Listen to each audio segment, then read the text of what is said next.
Salut tout le monde et bienvenue dans cette nouvelle vidéo. Aujourd'hui, je vais vous montrer comment faire une basse type rap, trap ou dubstep.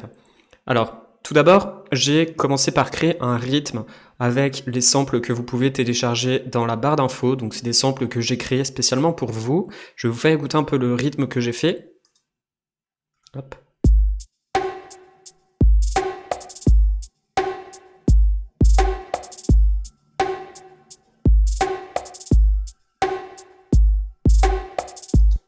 Donc on est là sur une rythmique un peu dubstep, je dirais même trap. Vraiment ça dépend, en tout cas je suis sur un tempo à 170. Ensuite, je vais mettre toutes ces pistes en mute.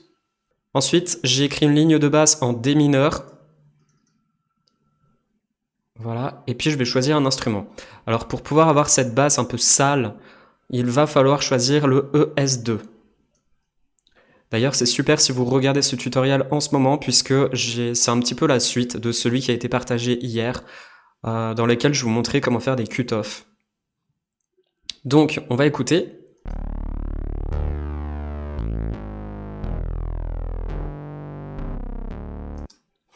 J'ai fait exprès de... Hop, je vais monter un peu. J'ai fait exprès de mettre, par exemple, cette note-là, de la faire un petit peu monter, donc de la faire marcher sur celle du dessus, qui viendra juste après. Et je l'ai fait sur plusieurs notes, dont celle-ci également. D'ailleurs, je vais la retirer un peu. Voilà. Et tout est bon. Ouais. Voilà. Donc, pour pouvoir moduler son synthé et lui donner un côté beaucoup plus sombre, comme je pourrais dire, vous avez déjà donc ce synthé.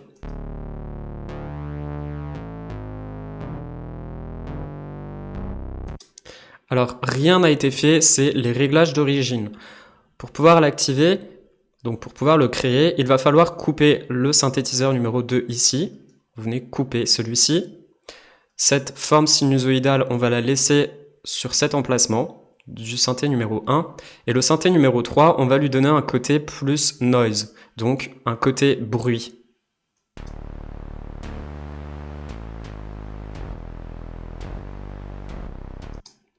Voilà, donc vous aurez compris un peu le principe de ce triangle-là. Il vous permettra de pouvoir choisir si vous voulez être un peu plus sur la forme sinusoïdale du synthé numéro 1, du synthé numéro 2 ou du synthé numéro 3. Je vais vous faire écouter, comme là j'ai le 1 qui est activé, on va écouter le 1.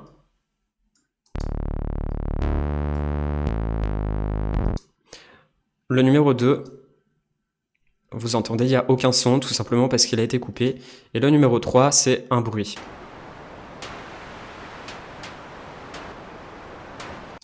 Donc nous, ce qui va nous intéresser, ça va être de le mettre entre les deux, donc entre le 1 et le 3, mais plus vers le 1. Le 3 va être uniquement pour rajouter un espèce de bruit blanc sur notre basse.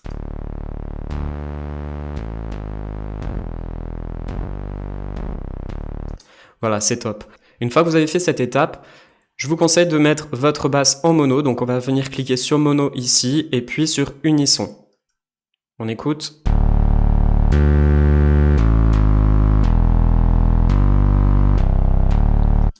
Génial.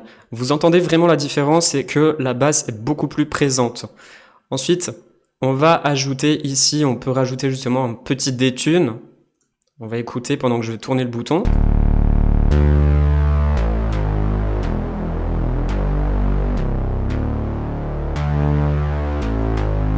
Allez, je le mets à 330. Je vais lui ajouter...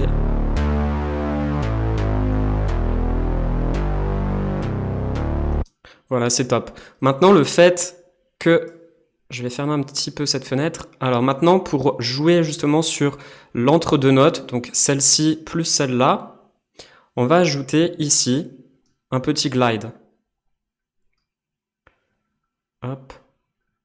Alors le mettez pas vraiment trop fort parce que, donc là, forcément, si vous ne l'avez pas, il n'y a rien d'activé. Si vous le mettez à fond, écoutez le résultat. En fait, ça donne plus rien du tout. Il faut l'ajouter, allez, on va dire à 34.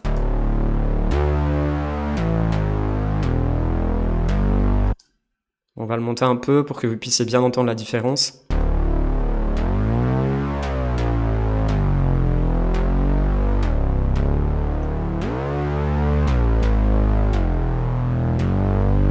en fait, ça viendra faire une espèce de courbe, un peu comme un trait qui monte progressivement, un peu comme un trait qui monte progressivement entre la note du bas et la note du haut.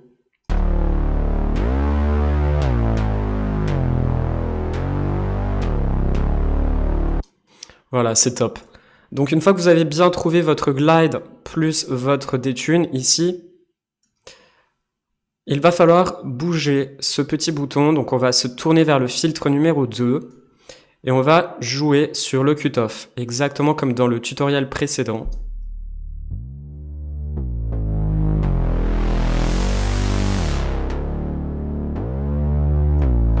On va le mettre ici, je pense que c'est plutôt bon. Ensuite, on va jouer, on va ajouter un peu de distorsion.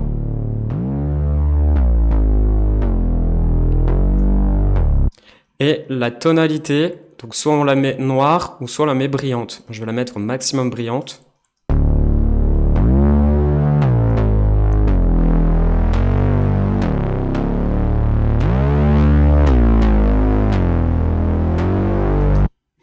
Et là, c'est top, vous avez vraiment une basse qui est extrêmement sombre, mais à la fois, elle est brillante grâce à la distorsion et à la tonalité qu'on lui a ajoutée. Ensuite, vous pouvez vous amuser également à jouer avec le cutoff.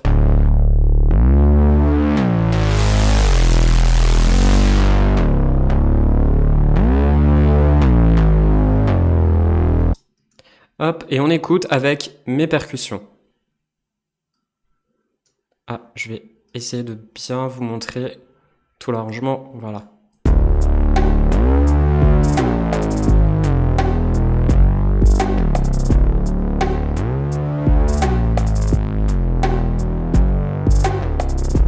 Ce qui est vachement cool, c'est que du coup la basse n'est plus... en fait, elle bouge entre les oreilles.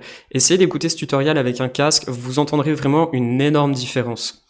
Ensuite, vous allez cliquer sur le petit i ici, et vous pouvez également ajouter un truc qui va être super cool, c'est le compresseur. Donc on va ajouter le compresseur. Vous pourrez télécharger sur mon site internet, vous retrouverez le lien dans la description, ce qui s'appelle le sidechain. Donc on va aller sur audio vidéo, le sidechain boost. J'avais également fait un tutoriel sur ma chaîne YouTube sur le sidechain et je vous épinglerai dans les commentaires ce petit tutoriel qui vous permettra également de pouvoir télécharger le preset que j'ai créé pour vous. Donc le sidechain, on va l'ajouter ici, on va l'appliquer sur mon kick.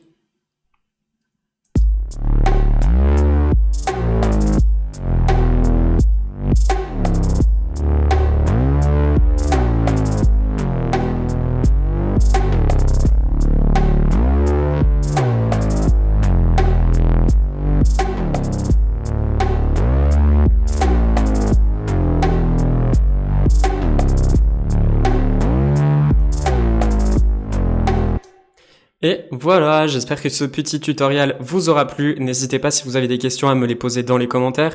J'y répondrai avec plaisir. Et puis n'hésitez pas également à télécharger le pack de musique que je vous mets toujours à disposition pour tout le monde, pour toutes les personnes qui font de la vidéo sur YouTube, pour avoir justement des musiques d'arrière-plan. Et puis à télécharger le drum kit que je vous ai mis ici, donc à dispo également et que j'ai utilisé pour ce tutoriel. Et puis, vous pouvez également aller télécharger le preset de sidechain dans les liens que vous trouverez dans la description. Et merci à vous d'avoir regardé cette vidéo, c'était Anto. Ciao, ciao!